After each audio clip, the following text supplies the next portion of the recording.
So welcome. Welcome to the virtual brown bag, where we talk about, whatever we want to for a while. Um, these meetings are recorded. I'm recording it right now. Claudia will join in a minute. And he records it and he puts it up onto YouTube. So if you're going to share something and share your screen, make sure you do not share anything that's going to get you into trouble. Any client stuff, any secrets, uh, secret family recipes, passwords, all this stuff has gotten shared by accident. It's no fun for anyone. We talk about all sorts of stuff, as I think both of y'all know. Claudia, Claudia's joined. So we talk about all sorts of stuff, and we tend to have good conversations. And so today I kind of propose that we talk about estimates and estimation. Um, and Yeah, and I'll just throw that out there. I have some thoughts on it, and we'll see what people think on it. So, Chris, you were saying you've had to do it very little, right?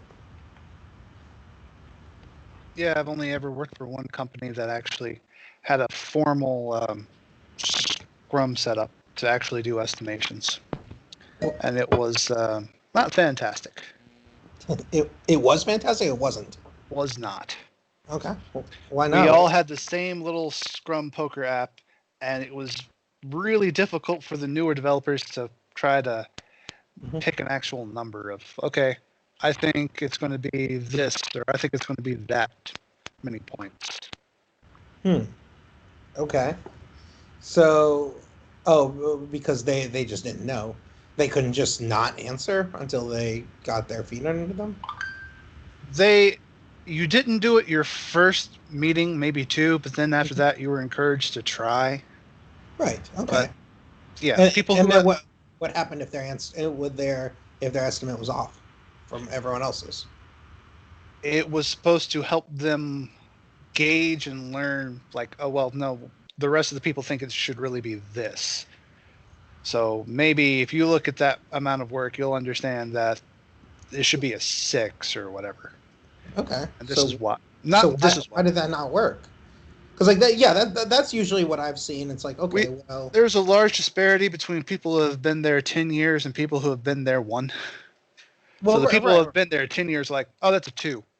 Like, yeah. well, I think it's a six Oh, because I have okay, to do so this, and this. And they're like, no, no, no, you just have to do this and this. I mean that Well, that I don't sounds like know that. that sounds like it's working. Those are exactly the conversations you're supposed to have at that point. Exactly. Well, Right. then there's really, after a while, there just wasn't a whole lot of follow through of this is why I think it's a two or whatever. Oh. It just became a, you know what, give that to me. You know what, give that to me. Give that to this guy. Like, okay. Okay. So they So just I'm kind of just sitting dropped in the a ball. meeting for no reason now. Okay, so they Cool. just dropped the ball on actually doing anything with that information. It started out good, and Mhm. they've been doing this for years before I showed up. Yeah. But it just kind of, I don't know, All seemed to right. trail off a few months after I started. Yeah. So, so for people just joining, we're talking estimation. Um, I do want to distinguish because this is interesting, but there are two different types of estimation at least, right? There's the estimation that we're talking about, which is kind of for a fixed unit of work, for a sprint or so on or tasks, and then there's the estimation where you have like a conversation with the client getting a page of requirement, the proposal style estimation where it's like, well, how long will this take, right? The whole project estimation. I would like to talk about both of them, but I mean, as long as we're talking about the task based estimation, I'll open the floor. How does everyone else's place do it? Or what are some good ways that y'all have seen it done, or some really really bad ways?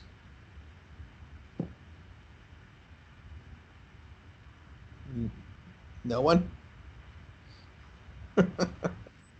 I see. You uh, guys, can yeah, yeah, I can hear you. Nope, I can't hear you again. I could hear you. Yeah, Claudio? All right. Maybe his computer crashed again. Oh my God, really? I don't know. I'm just throwing it out there. Oh, Oh, he's having a bad. right, yeah, bad internet. Yeah, and it's probably raining for him too. It's raining for us. Um, so Tony, Seth, do y'all have any approaches to estimation? Anything in particular? I don't have a magic way of doing it. I know I've had problems with estimation whenever Mm-hmm. your management just kind of drills in and they're expecting the estimate to, be absolutely perfect. You know, whereas for the most part, you're just trying to get an idea about how Mm-hmm. big your tasks are, right? And if you end up with a number on a task that's too big, then that's a signal that you probably need to break it down. Right. Uh, Absolutely. So So, yeah. Do you all typically use like planning poker or anything like that, or just here you estimate hours for me? I've been a few places where they just kind of go around the room and everybody tell us what you think it's going to be, kind of thing. Yeah. There's not a whole lot of brain power that goes into it. Mm-hmm. And you want to make an educated guess, but you don't want to, try and get a perfect answer because it just takes too long. It's not a good use of your time. Mm-hmm. So, yeah, I think I agree with that, and I think so. The task-based estimation, I mean, there's different levels of it and different purposes for it. Um, I think, yeah, I think probably. Oh, now I think I can hear you, Claudia. I think story point based estimation, like planning poker style. I think the first time I did it was actually when I was working with Claudio, and that's probably about the best you can do with that. Um, you know, the issue is, because that gives you the place to have those conversations with other people, assuming that you actually have those conversations where someone says, okay, it's a 2, and someone says, no, that's a 5, and then you need to actually figure out where that difference comes from, and if it comes from a real place where one person actually has an understanding that it's far more complex than the other person thinks, which is a useful conversation to have early, or the other person realizes there's some easy way to do it, which is also useful to have early. I don't know. I feel like type of estimation has been talked about a lot, and it's honestly a little less interesting to me. So I'd like to kind of talk a lot about more about the other type of estimation, but I do want to like give everyone kind of a chance to weigh in and see if there's anything in particular, any questions or anything we want to drill down more into. So the kind of estimation you're talking about doing is estimating an entire project, right? Yep. Saying, okay, this project is going to take 6 months or a year. Yep. It's going to cost you $300,000 or whatever. Yeah, from my experience, that's pretty much voodoo. So, kind of. I mean, like, here's the thing. Like, even the most agile, best projects, the client comes to you, and even if they're completely bought into agile, they still have a budget. They still have a timeline they need to get done. It's still a reasonable thing for them to ask them in, as a positive, as a best faith exercise for an estimate. and it's, again, in the interest of being a good partner to them, you don't want them to blow their budget. You don't want to blow their timeline. You don't want to add to that stress. You certainly don't want to start a project for them if they're going to be, if they're not, if they can't even close to afford it, right? That's going to waste everyone's time. So I think it is important for us to learn how to do that sort of stuff. Oh, my daughter's running in here. Hey, girl, go to mama.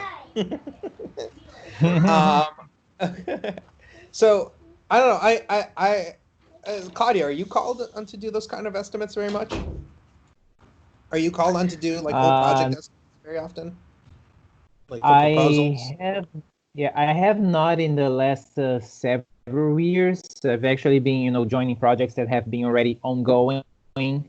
So I didn't get a chance to do some Mhm. work on those myself. I do know that at Improve, we have a tool that's being developed to help with estimates like that, where, the team working on the estimates, they put in, the user stories that at that point, and try to weigh or size it in, considering like the not just the level of effort, but complexity and the level of certainty, right? Mhm. So trying to like put all those measurements to get somewhere near something that's, there is some math behind it, and not just be, okay, let's check the weather, like that.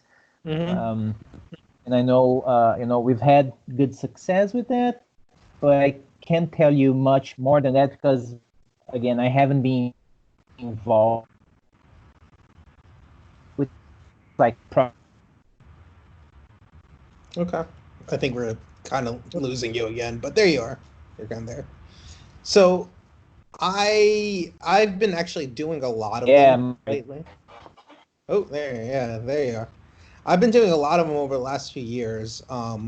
Just kind of so at Surge, I was building a lot of our internal skunkworks stuff, which kind of required giving estimates. But even before that, I would occasionally have to do it when I was brought onto a greenfield project early, and then right now at Operation Spark, like pretty much anytime we're making a proposal to a client, I'm doing something along those lines.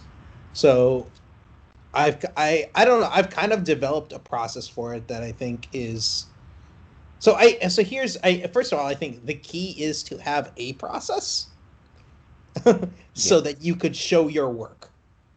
That's it. Like be like this is what I did in order to arrive at this number. It is not pulled out of my ass. Here's the right, calculations.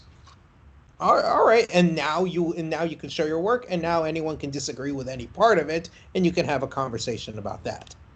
I right, think that is first and foremost key above any other process. So right. I can describe my process that I use, and like we can talk about that, and we can, if we want, people want to, we can even run through an example of it. But um, so first of all, I mean, this is kind of the level. So like I'm not really even talking about when you have the user stories. If you do, that's pretty great. But I'm talking about more like, all right, there's 10 hours or even less, or even just like an hour, a couple hours, and that's how long much time you have for the estimate. And you have like maybe an hour long meeting to get the rough idea of what they're going with and what their big concerns are. And you caveat it with like best faith estimate or best effort. It's all in good faith. Hmm. Um, so the first thing I do is mind map. And I spend, depending on how much time I want to spend and how deep I want to go, like maybe 30 minutes to 5 hours on it. Um, and in that point, so I start with like the application as a top level node, and then just outline format down, just writing as much as possible about it in outline format. So there's probably an area for authentication and needs to authenticate. Well, I guess we need an SSO provider. Okay, it needs to go do Google. All right, whatever. Authentication, blah, blah, blah, blah. Okay, we need a permission system, right? All right, another top level item. We need listings of products. Well, if we need listings of products, okay, what underneath it? Well, we're going to need a UI for that. So maybe like a React.js UI. But also, we're going to need an admin area where they can make edits to products. And really, it's not anyone can make any edits to any product. So there's a system where people own products and like can have groups that can edit products and stuff like that. So you need a system for managing who those people in those groups are, and you kind of keep writing that down. And the idea here is just to get as many thoughts down on paper as possible, because that's concentrated deep thinking about this product. It gets a lot of stuff down that you're going to work with in the future, but also is just like it forces you to think about things in a deep level, kind of a high level, low level, all the way down. So then kind of the next step is you take this and you try to figure out the high level components, whether that's just by volatility decomposition or by or just taking or just taking like whatever the first level the highest level of the outline is. You just go ahead and you kind of figure out what your top level components are. So now you can go and take those, and for each one of them, you do a points estimate relative to each other, right? So all that means is like if you give someone a 5, it's a little more than 2 times as hard, 2.5 times as hard as something that's a 2, right? Doesn't mean that it takes 5 hours or 5 days or 5 months or anything like that. So you're just giving that points estimate.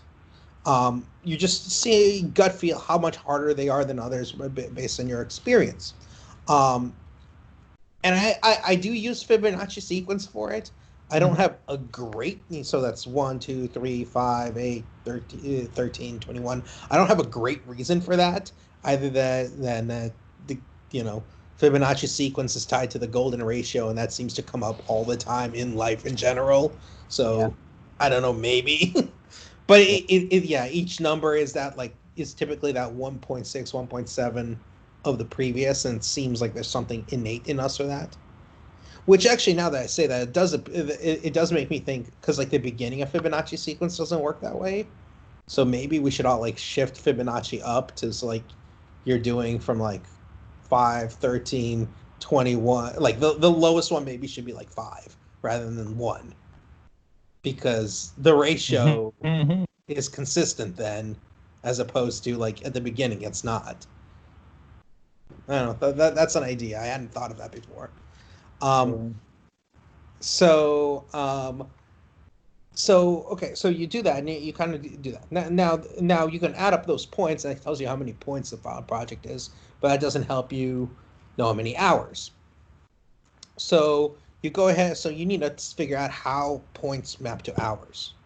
To do that, you pick one of the higher level components, a juicier one, let's say, and you drill down into it, and let's repeat the process. Now, you probably don't need to mind map it anymore. You already have the mind map. You can kind of build up on it. But figure out what are the next top level items on that, right? Okay, well, within product, so we talked about what the items within product listings are. Okay, let's write them all down, kind of figure out how those components are. Let's give, now we're going to put all the points estimates from before out of our mind. We're going to do kind of a product listing points estimate, okay, on each one. Same type of process, 3, 15, 3, 8, 21, whatever. So now we have points on that. Now we look at each one of those. Are any of them small enough that we could reasonably do an hours estimate on that? If not, then we repeat the process. Pick one, go down further. Okay? At some point, we get to a point where we have a points assigned, and we can feel pretty confident about doing an hours estimate for that. Well, now you can start. You get at some level a points to hours conversion, and you can start rolling it up and rolling it up and rolling it up until you get to the top level, and you can have an hours conversion. If you want to, depending on how much time you have to do this, if you want to increase certainty, you do this down multiple pathways and average the results or see where the variations are. Depending on how your contract is structured, take the max of it or something. And I think that by doing this, not only do you get an estimate you could actually feel pretty good about,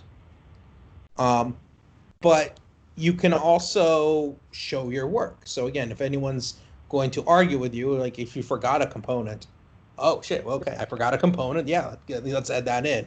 Or I think you overestimated that. Well, why do you think overestimated? Do you not think it's 2 times as hard as this other thing?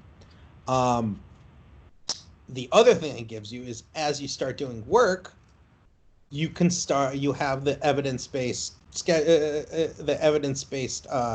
points management. Like you could start comparing. Now this is where all the velocity stuff comes in, where you can and it's very high level at this point. It's not the same as your sprint velocity, but it still matters because you can start now comparing hours and money spent to points earned.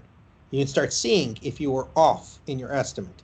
You can start in real time adjusting, taking that original estimate and adjusting it so the client at every single point in time has this kind of tightening picture on what the likely future costs will be.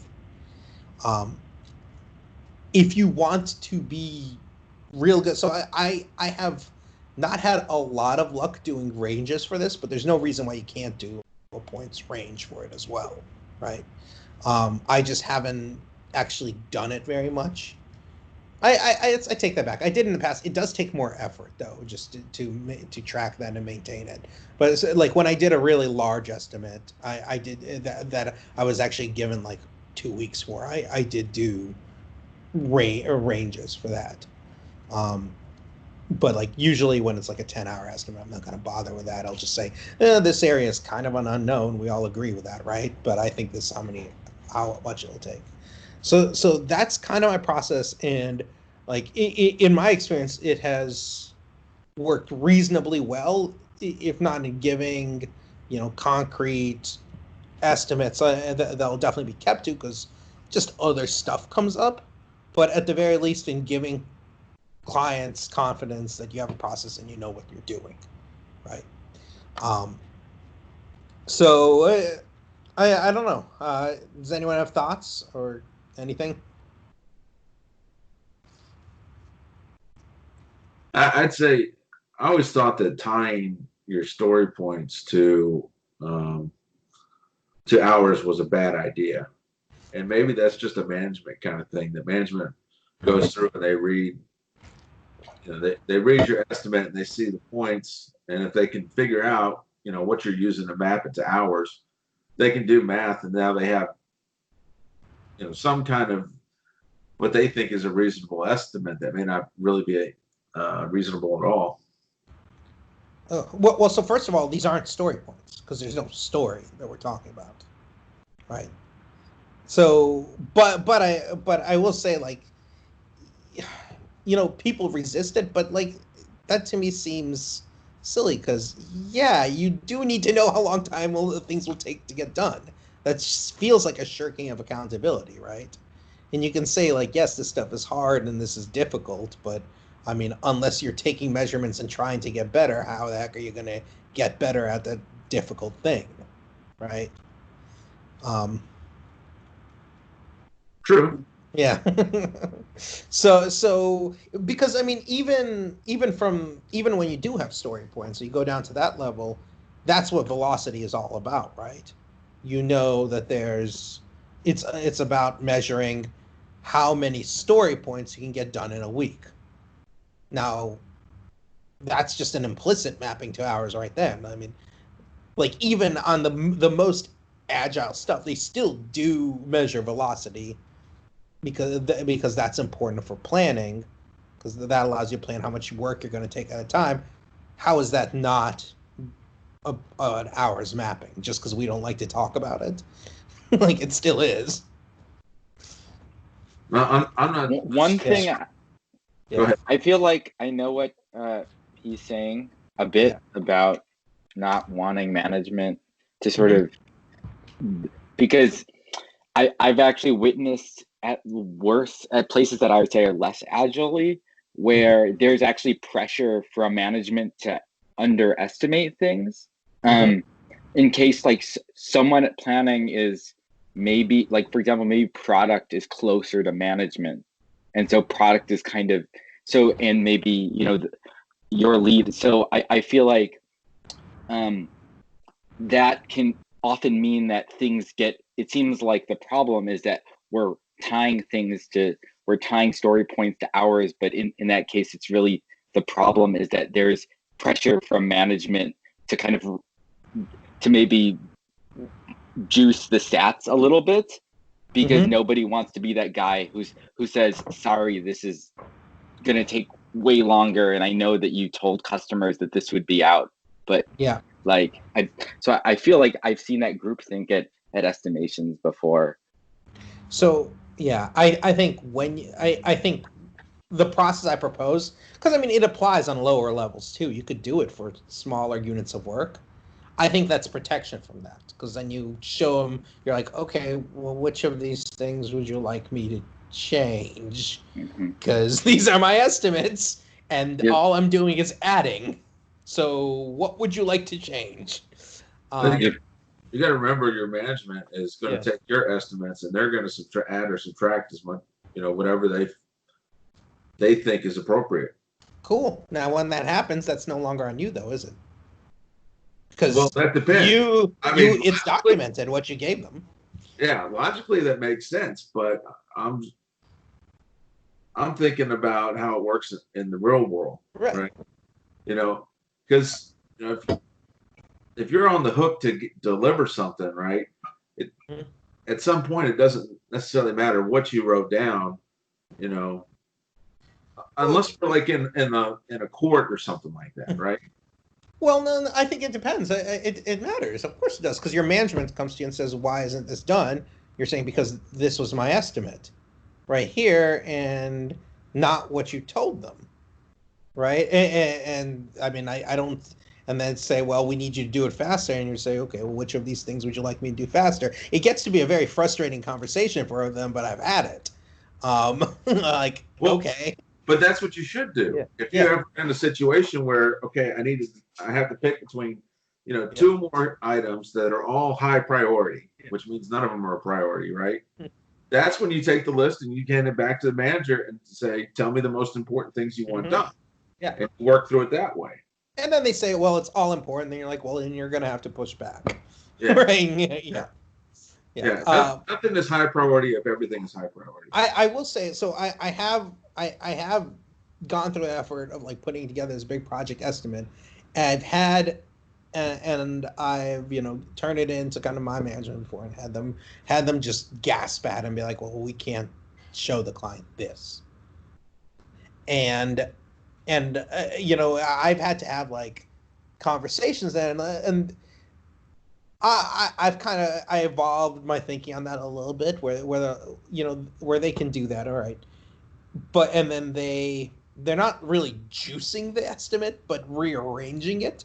So, for example, they take my estimate that I created and the things that I gave like very wide ranges for, they're going to take and like put in a separate spreadsheet and be like, well, these things are more unknown. Okay, well, we've separated the spreadsheets out by how unknown things are. So you're not seeing like the big number all at once.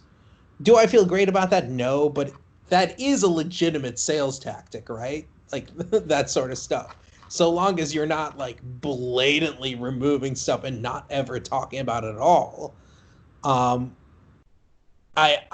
It doesn't feel great because it's not very forthright, but I get it because sales does happen and sales is a thing.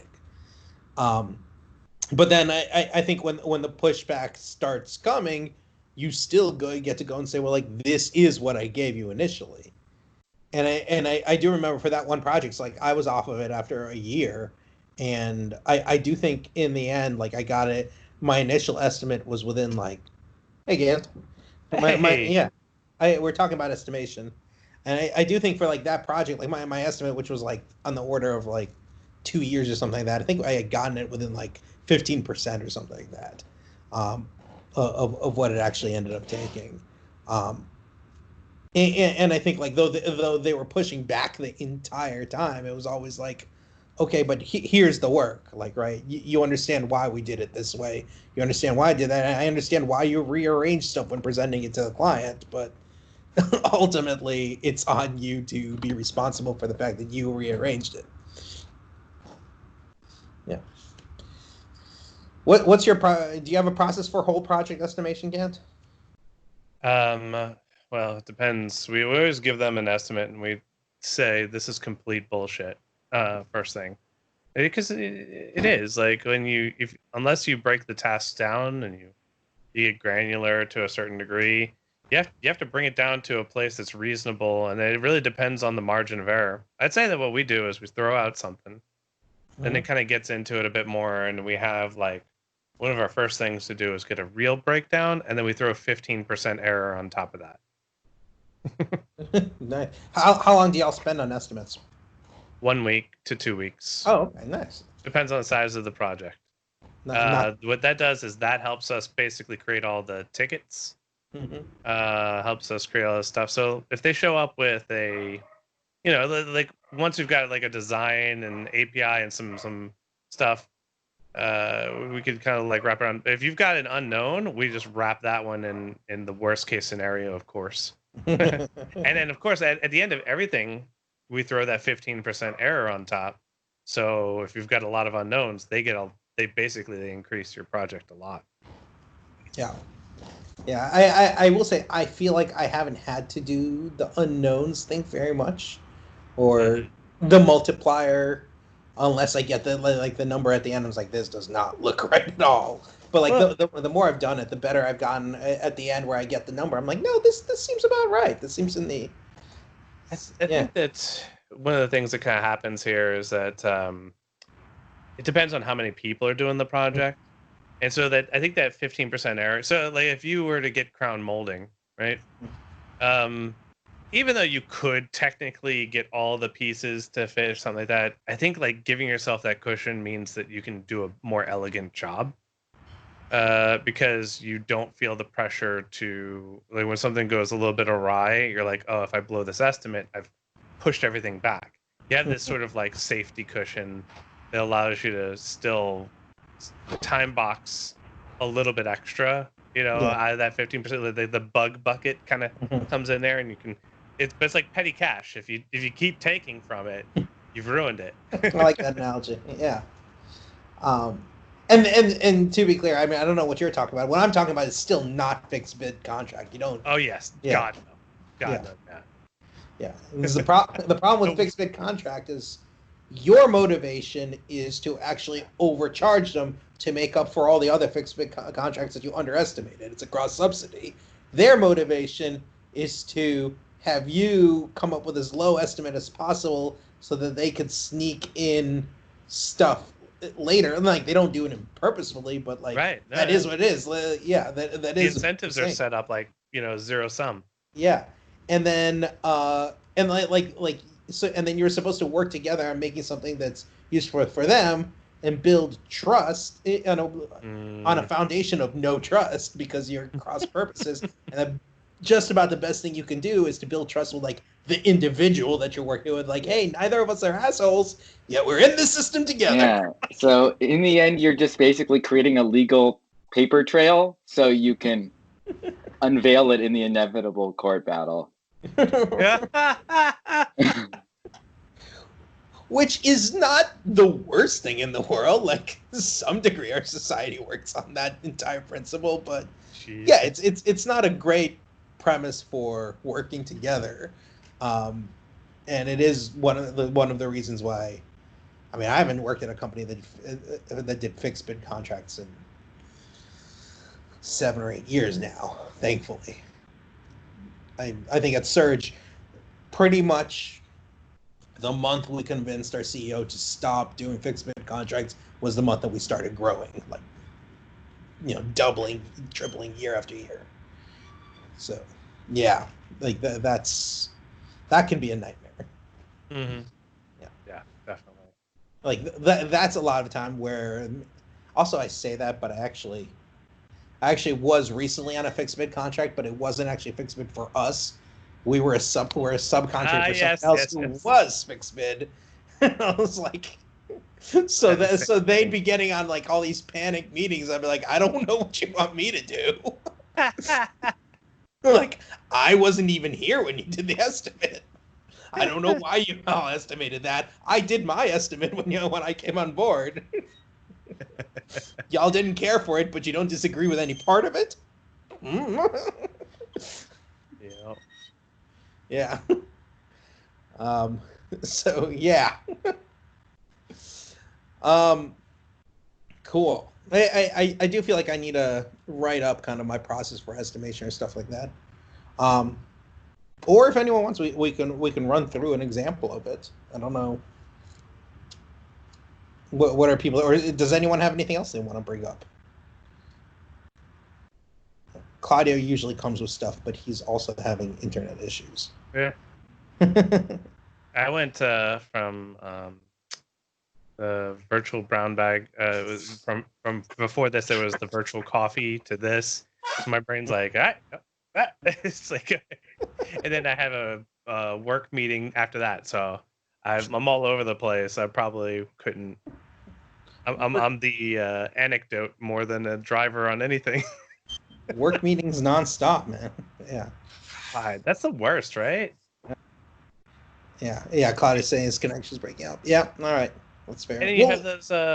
There's the clients who we had one client where we said we're not going to bill you for meetings because the intention is we were going to have like very few meetings. Yeah, that meant they wanted a meeting like every day for hours. And they're like, you do understand you're ruining your own, progress. Yeah. Like, oh, this is what we want. Okay. You sit on the meeting while I work, which is what everyone ends up doing. Yeah.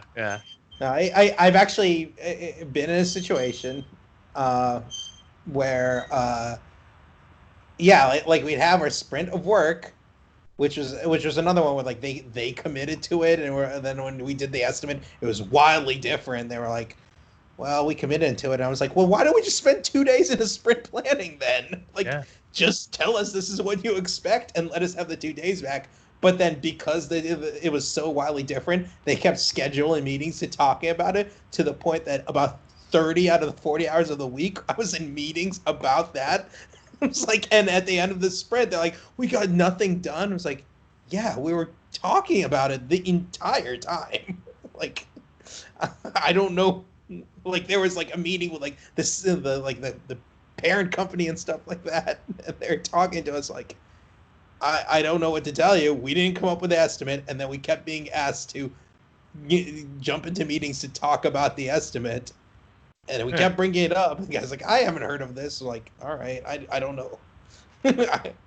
I've been saying it literally every single stand-up.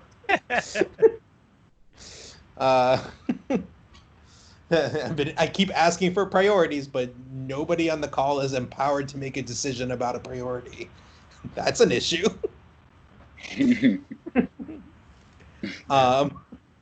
Yeah. I have a question. Sure. A couple or a topic.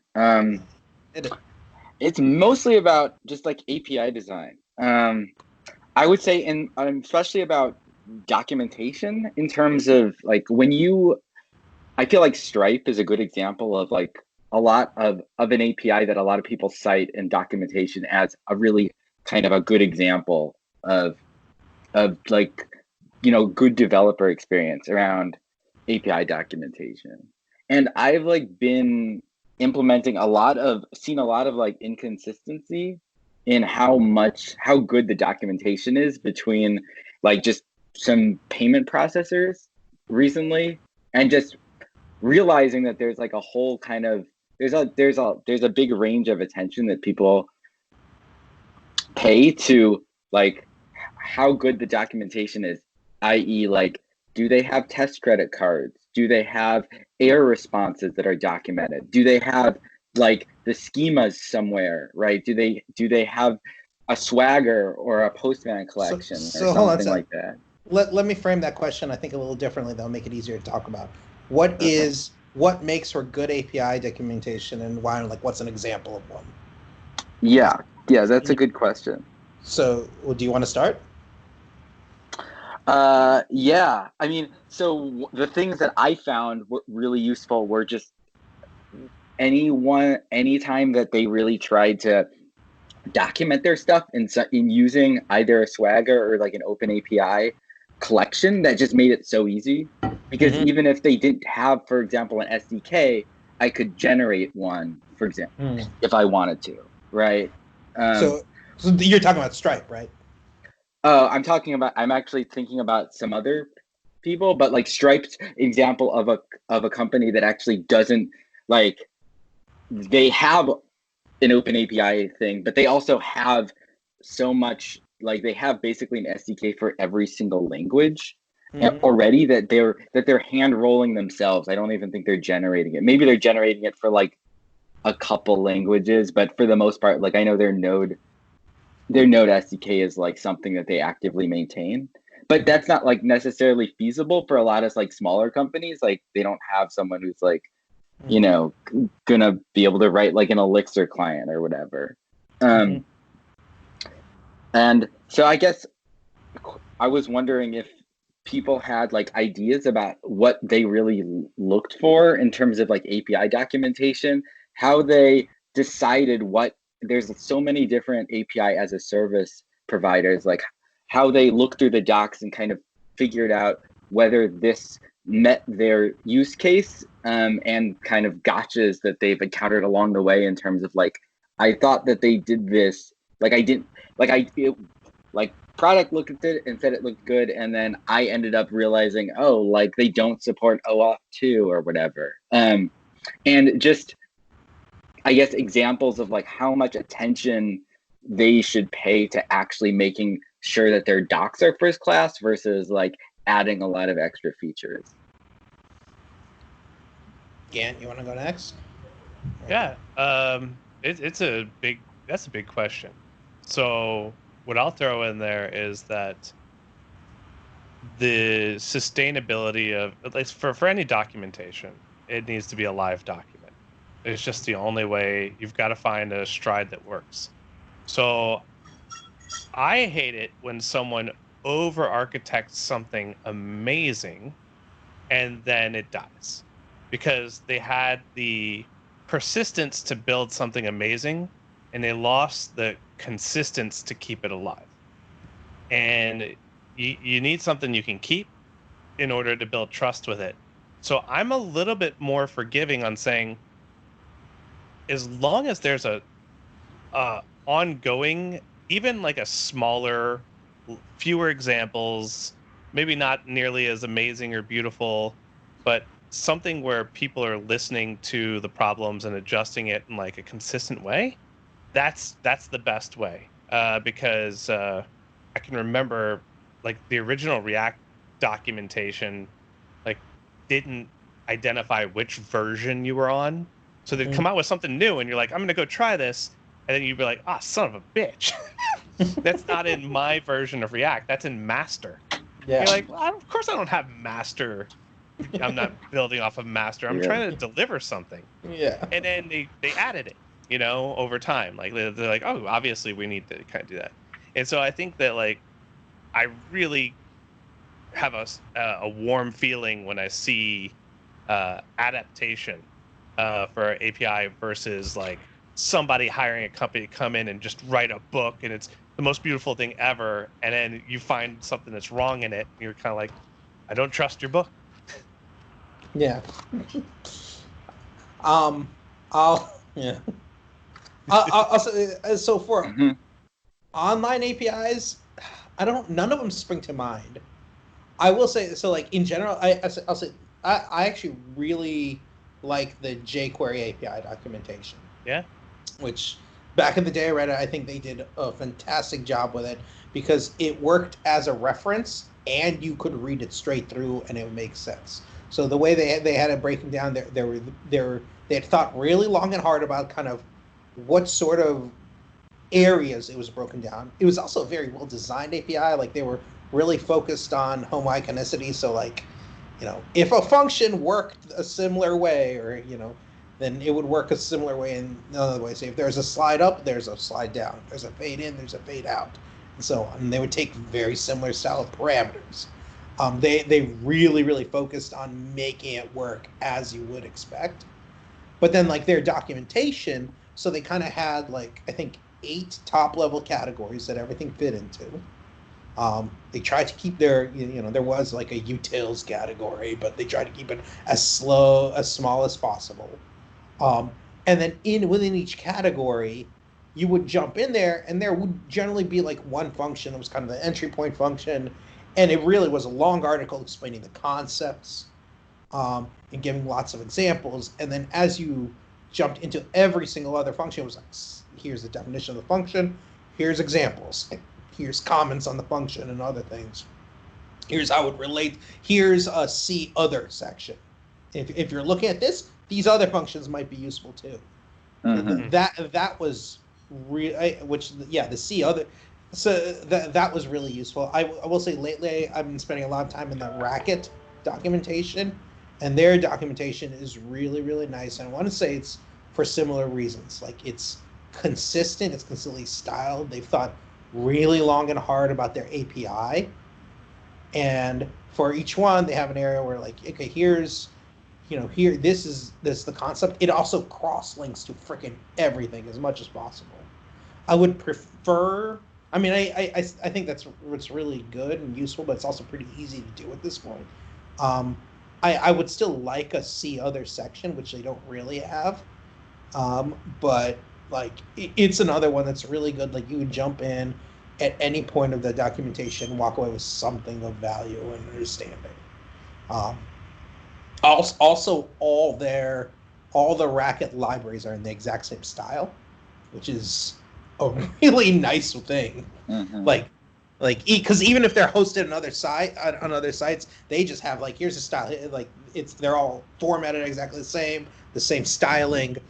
It all looks like the official, like the actual documentation. It's not, you don't have to, like, get your head around how to navigate it differently or something like that. Right? If you're, I have a question about like commercial products API. If you're, let's say, again, I'm gonna go back to API as a service, or just because it is a good example of, like, someone literally selling kind of that, right? Like, there's like the definitions are in some ways the product. So, like, do you have like, what do you look for in something like this? Like, something like, what are some neat features you've seen in, like, documentation like having either some stuff you could run, or you could click a button and download, like, a Postman profile or curl profile, so you could try it right away. It comes with, like, a testing token, which, they put out for free, but is, like, throttled by IP address or something like that on their end. Something like that. That's It doesn't require you to sign up for, like, the testing, right? Like, or that you don't have to contact sales to get, like, a test account for it, because you're like, I That's can't. terrible. Yeah. Sign up. It still sucks. It still sucks. Well, okay, here's the go. If you do have a sign up, then auto generate all those URLs for people, so that when they're looking at their site, if they're signed in, they're seeing, like, the URL or the curl With that the they would token. have to use. Yeah. Yes, I've totally been encountering this recently, where I'm like, I'm already logged in and I have to, like, do all this crazy substitution. Like, they need I have to grab a bear token that I then generate from these other two things, and so it means that you have to, so just to mess around, you have to do a lot of, like, Right. copy and paste and stuff. And I think in general, for some reason, in the last 20 years, all of development has gone away. Like, before, I would say 20 years ago, like, development was a large part of the conversation was, like, you got to make a sandbox to play in, and, like, to build the stuff and stuff like that. And, like, it doesn't get spoken very much anymore. And I'm fortunately starting to see a pushback with stuff like Storybook and, Postman to some degree, and notebook programming. It's a weird thing that, like, we've barely talked about for, like, 10, 15 years. It's like the idea of, is it like a REPL, right? Yeah. REPL-based development was, like, the first DDD thing. RD was REPL-based development. It was REPL developers development. suck at marketing, right? What we're talking about is onboarding. Yeah. And you let the marketing people in too far, and no one's happy. Yeah. But you push them out, and you're like, I don't even want soft sales, right? Which was classic developer, right? Like, they could smell someone who's a recruiter a mile away. But the truth is, then they start. I can't tell you how many times I've seen, like, a beautiful GitHub project and it's got 7 stars on it. I'm like, no one's ever gonna see that. Like, they have no vision on what's going on. And if someone comes out with something stupid, it's got an animated GIF on the README and it's going viral, right? It's just, I think that what that animated GIF in the README is your onboarding. That documentation, that run immediately, that throttled token, that's your onboarding. It's like, what can lower the cognitive load for someone to see if this is for them? And developers are not about lowering cognitive load sometimes. We're about ramping it up and seeing who can stick along. We'll throw out those 3-letter acronyms until everybody's asleep. Yeah. That's fair. Yeah. I mean, The other thing that I'll say, like, is just because I've been looking at some APIs lately for a project, that just is so demoralizing reading docs and like looking at them, is when it's clearly designed by someone who like doesn't get API design.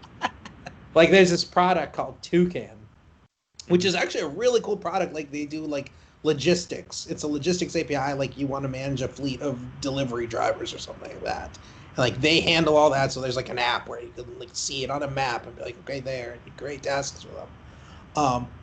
Cool idea. It's based out in Chattogar in India, and like then I sit down to read their API stuff, and it says like, this is a REST API, a RESTful API. We use Post for everything, and then gives a list of the status codes you get back, and it's like none of them have anything to do with the RESTful status codes. And like, y'all have this like pretty cool product, and then like you just gave this part of it to someone that just doesn't know what words mean. It seems like.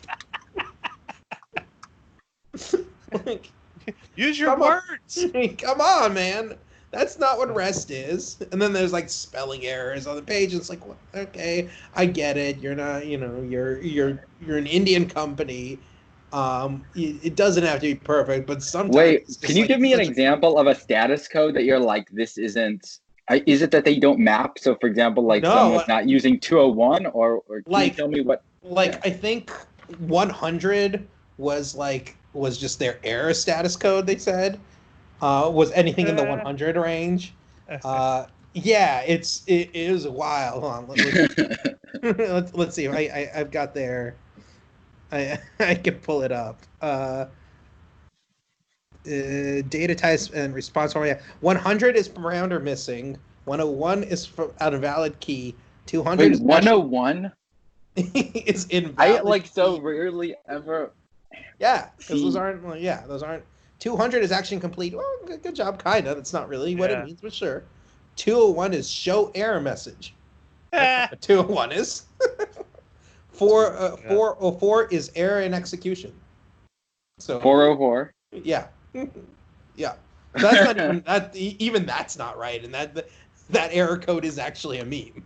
Like, I'm waiting for 418. Yeah. No, they don't have that. And it's just those. And it's just those 6. Those they don't have the teapot. They don't have teapot. They don't even have 500, which is error in execution, or invalid operation, or whatever. I mean, it's about priorities for me. Yeah. Teapot's the first thing. Well, of course. If anyone doesn't know what status code 418 is in the HTML spec, you should look it up. I just looked it up. What? Yeah. There's Internet of Things, well ahead of everyone else. Mm-hmm. When they were, it's they did a For Funsies one when they were designing the HTTP spec, and it just stuck. That's really funny. And there's been like serious discussions of it, I think. Like where people are like, well, what if it's a coffee maker? What is that an appropriate status?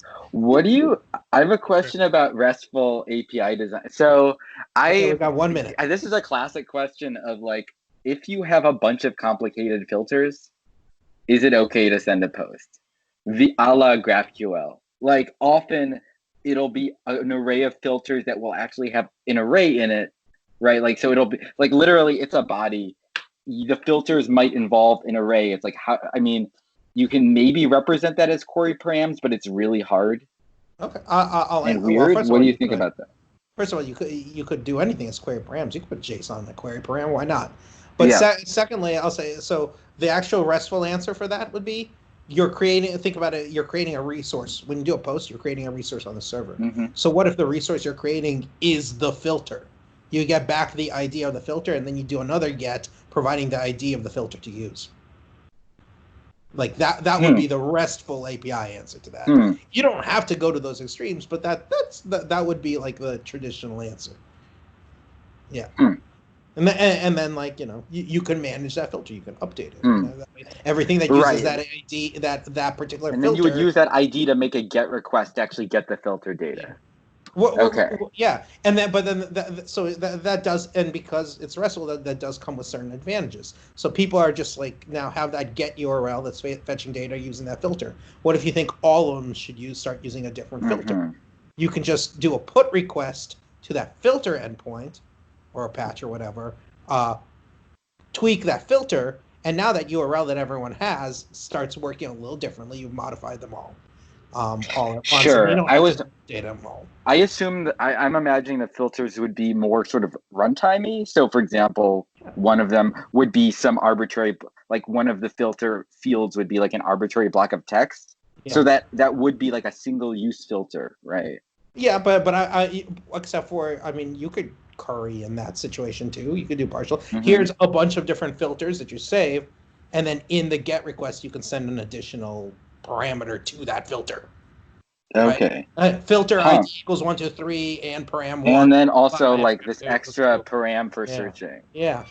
That's all stuff you can do. There's no reason you can't. It is stuff you could do. I feel like that's like a real. That sounds like REST is disciplining you, but like in kind of an unexpected way. That's exactly what it is. Yeah, REST is a discipline. All right, I do have to run. I got to jump on a internal call. This has been good chat, guys. All right. Bye. Thanks for joining, Seth, man. Everyone else, thank you very much. Talk to y'all later.